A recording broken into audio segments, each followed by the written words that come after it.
rare. J'ai parlé de patois vendéen jusqu'à l'âge de 10 ans, ce qui me rapproche plutôt des Québécois. Je ne dis pas que les Québécois parlent patois, attention. Hein. Mais il y a des expressions qui sont communes, hein, parce que beaucoup d'immigration du Québec vient de l'ouest de la France, dans une partie de la Vendée. Je suis aussi un latiniste, parce que j'ai appris le latin, j'étais au petit séminaire, j'ai appris le latin. J'ai lu la Bible, donc je suis conditionné aussi par ces lectures-là. Je me suis interrogé sur les religions, enfin, ceux qui m'ont lu savent à quel point ça. Donc je suis tout ça, et tout ça me colore d'une façon ou d'une autre. Je pense qu'Elisabeth parlait de voix, et je pense que c'est ça l'intérêt, c'est de chaque auteur doit développer sa musique personnelle. Alors il est évident que la musique personnelle d'un auteur américain est probablement déformée par la traduction, et qu'on ne connaît pas sa véritable essence.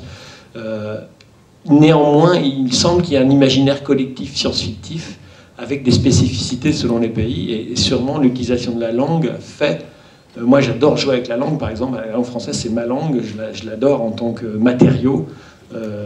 Et donc, c'est probable que ça... je suis un enfant aussi de La Fontaine, ce que je disais ce midi à Florence. Je suis un enfant du roman de Renard. Je suis tout ça, j'ai envie de jouer avec tous ces concepts-là. Et c'est peut-être ça qui fait un imaginaire singulier. Alors, du coup, pour chaque auteur, je pense que chaque auteur a un imaginaire singulier. Quand je lis mes camarades francophones, comme Xavier ou d'autres, c'est pas du tout les mêmes univers que les miens, c'est pas du tout la même façon d'utiliser la langue que la mienne. Donc ils ont tous une singularité. Et je serais incapable de dire s'il y a une singularité francophone dans l'imaginaire. Peut-être plus d'obsession pour l'histoire, parce que nous sommes plus baignés d'histoire que le Nouveau Monde. C'est aussi peut-être que la littérature américaine, c'est une nature pionnière, et donc j'adore la façon dont les Américains racontent leurs histoires. Ils ont un sens du merveilleux qui est absolument fantastique, parce que j'ai l'impression qu'ils ont cette espèce de volonté pionnière de convaincre, quoi, de raconter simplement.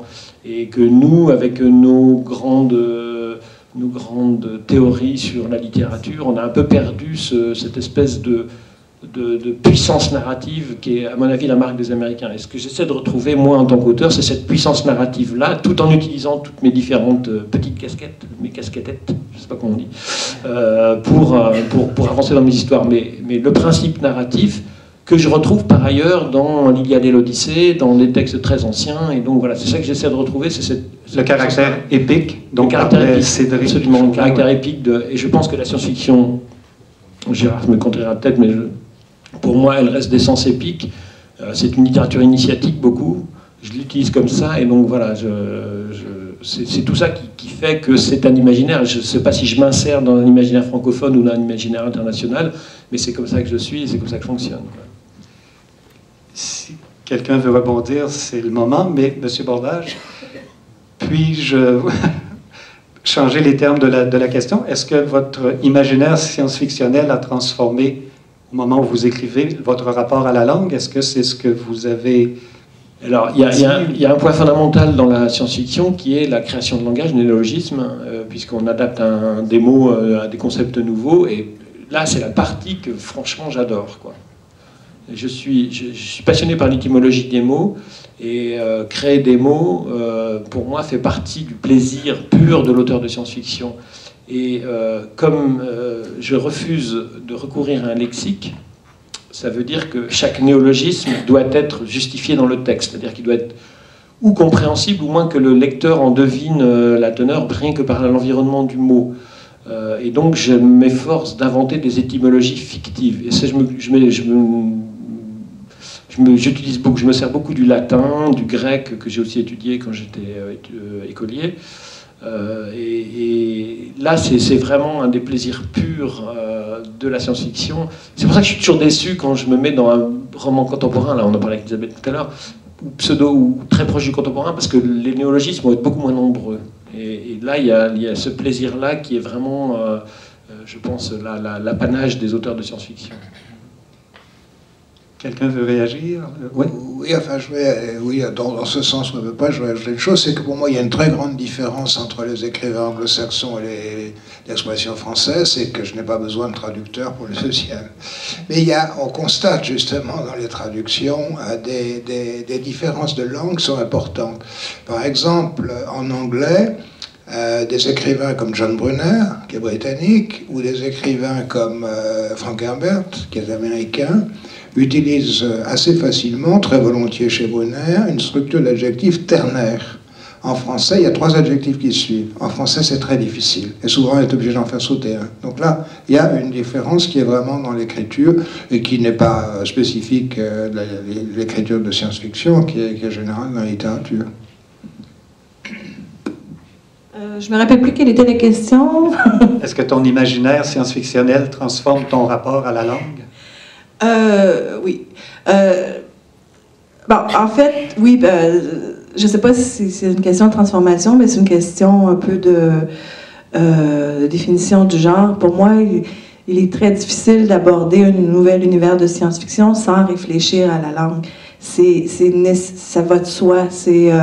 On peut y réfléchir en répondant non, bon, je vais pas trop changer parce que c'est assez près de l'époque contemporaine, mais il y a la question toujours qui se pose. Et en tant que lectrice aussi, quand je lis des textes de science-fiction où il ne semble pas y avoir eu cette question-là de la langue, je décroche un peu parce que ça veut dire aussi qu'on vient avec tous les a priori linguistiques actuels sans trop les questionner. Donc, oui, effectivement, ça change le rapport à la langue. Ce qui est intéressant dans l'écriture de science-fiction, c'est qu'on peut aussi importer à peu près toutes les expériences linguistiques extérieures. On peut, si on est latiniste, on peut aussi avoir recours. Par exemple. Par exemple, sans en avoir l'air, on peut jouer avec ça aussi. Je vais déborder de la question parce que je pensais au rapport à la langue aussi en tant qu'auteure québécoise. Et il y a nécessairement aussi, mais c'est vrai pour toute écriture de fiction, pas juste pour la science-fiction, il y a souvent la question qui se pose, quel genre de langue je vais utiliser? Et quand on n'est pas... je pense que quand on vient de régions plus centrales de la langue française, c'est une question qu'on se pose moins. On se la pose peut-être, je ne sais pas, je vous renvoie la question. Mais moi, je sais qu'en tant que Québécoise, je dois choisir... c'est pas une question de niveau de langue, c'est une question de... C'est pas une question de registre non plus, parce que je ne sais pas comment le qualifier, mais... Le type de français. Le type de français. Quel mot j'utilise, comment je fais parler les personnages. Est-ce que si je les fais parler de façon comme je l'entendrais dans la vie de tous les jours, je vais nécessairement régionaliser le texte. D'un autre côté, est-ce que je les fais parler de façon neutre et à ce moment-là, je le dérégionalise par rapport à moi-même? Alors, c'est une question que je me pose constamment aussi, donc à la fois en tant qu'auteur de SF, mais auteur aussi, écrivaine québécoise en général. Un des auteurs qui m'a donné la permission d'écrire, c'était Tolkien, parce que ce qui m'a fasciné, c'était un linguiste et il faisait exister des races et des histoires et des époques et des nations entières rien qu'en leur inventant des langues. Et moi, c'est ce que je faisais depuis l'âge de 16 ans dans mon roman que j'écrivais depuis 16 ans de façon obsessionnelle, qui était Tyrannel, pour lequel j'avais inventé des langues avec des racines grecques, latines, celtes, enfin c'était le bordel total, mais j'avais du fun. Je m'amusais beaucoup, traduction. L'imaginaire science-fictif, pour moi, ne peut pas ne pas impacter, ne pas avoir d'impact. Impacté. Je commence à parler traduit du. Ne peut pas ne pas avoir d'impact sur la façon d'écrire, parce que, par exemple, en tant que féministe, je m'interroge sur le rôle du langage dans la perception qu'on a du monde et des genres et des catégories, etc. Et quand j'ai écrit Chronique du Pays des Mers, par exemple, il n'était pas possible d'imaginer que dans 1000 ans, dans une société où les femmes seraient infiniment plus nombreuses, enfin pas infiniment, mais beaucoup plus nombreuses que les hommes depuis 1000 ans, que le langage n'aurait pas changé. Et la question qui se posait, c'était jusqu'à quel point est-ce que je vais jouer avec la langue sans m'aliéner le lecteur, et je dis bien le lecteur, de lectrice aussi d'ailleurs, demeurant, mais bon. Donc, c'est vrai, c'était vrai pour ce roman-là, mais c'était vrai pour Tyrannel aussi. Les gens qui arrivent sur une planète, qui découvrent des créatures ou une faune, une flore qu'ils ne connaissent pas, doivent inventer des mots pour les désigner. Et les indigènes de la planète n'ont pas les mêmes mots. Donc, il y avait toute cette réflexion linguistique, et j'aime beaucoup, parce que le langage me fascine, j'aime beaucoup narrativiser la problématique linguistique. Donc, le fait même de la nécessité d'une cohérence et d'une vraisemblance des univers qu'on fabrique, des sociétés ou bon, des ethnies qu'on fabrique, exige pour moi qu'on se pose au moins la question de la langue. Et il y a aussi ce qu'évoquait Sylvie, que je rencontre en tant que traductrice et en tant qu'écrivaine. En tant que traductrice, pour à lire, quelquefois, lorsque je traduis des romans américains, il y a des expressions québécoises qui sont exactement ça. Et l'expression française est totalement plate à côté. Je veux dire, totalement dépourvue de jus. Et comme à lire est plus ou moins distribué en France, mon éditeur me dit non, non, non, français international. Bon, ben, on perd quelque chose là. Et d'habitude, je n'écris pas des romans qui se passent dans un univers contemporain, ni des nouvelles d'ailleurs. Donc la question de quel langage, quelle version du français vais-je ne se pose pas, alors que dans celui que je suis en train d'écrire, qui se passe en 2012, une Québécoise, une Française qui vit au Québec et qui revient à Paris, là je peux me faire plaisir. Là, elle utilise des expressions québécoises, elle est constamment obligée de traduire pour les maudits Français qui n'y comprennent rien. Pierre Bordage ? Oui, je voulais juste, avant que Xavier intervienne, par rapport à la langue française, je trouve que c'est une langue très bourgeoise et très corsetée. Doublement corsetée par l'Académie et par la Révolution française, qui a voulu éradiquer les langues régionales pour dispenser son idéologie. Et il y a beaucoup d'expressions populaires qui ont disparu de la langue, que je retrouve au Québec, que je retrouve dans les parlers régionaux français, et qui est une langue beaucoup plus riche finalement de saveurs. C'est une langue verte, c'est une langue pleine de verdeur, alors que la langue française a énormément perdu de sa verdeur, quoi. Et pour raconter des histoires, pour être un conteur et raconter des histoires comme dans la science-fiction, la fantasy, on a besoin de la verdeur de la langue. Et j'essaie de retrouver cette verdeur perdue, en fait. Aussi. Oui, bah, par exemple, le mot traversier qui, à Dakar, désigne un ferryboat. C'est bien un traversier, on voit la nonchalance du...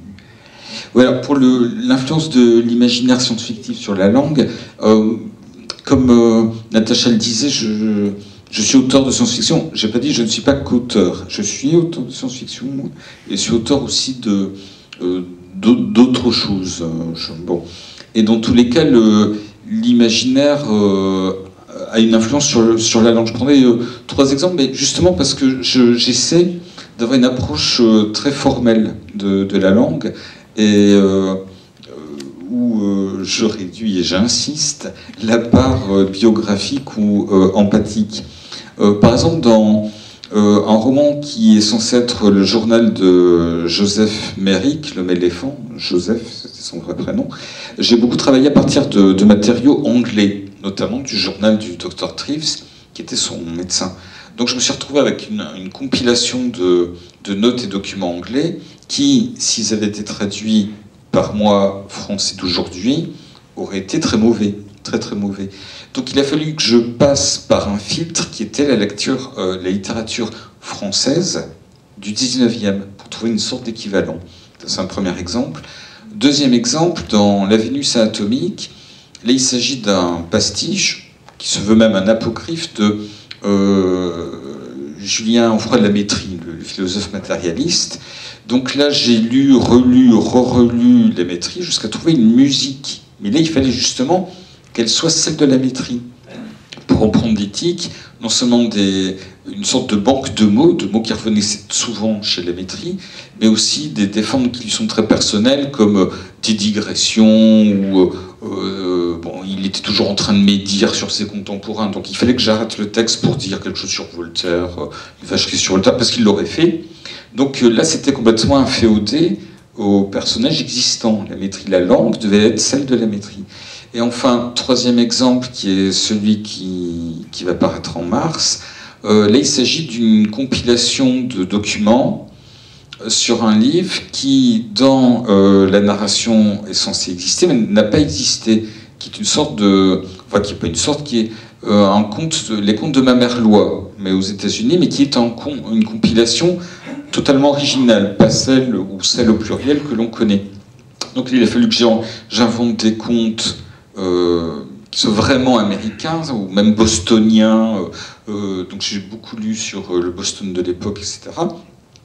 mais aussi puisque le narrateur est français, vétéran de la guerre de Corée, je me suis imprégné de cette littérature française, la Kléber, Duhamel, etc., des années 30-50, quoi, oui, voilà, tout à fait. Donc en fait, c'est comme ça, par patchwork, que je travaille sur, j'essaie en tout cas de travailler sur la langue, ce qui nécessite à un moment ou à un autre, c'est pas une question d'affectivité, un retrait de la langue que je pourrais avoir personnellement, tu vois, c'est pas du tout un pathos ou quoi, c'est une nécessité, voilà.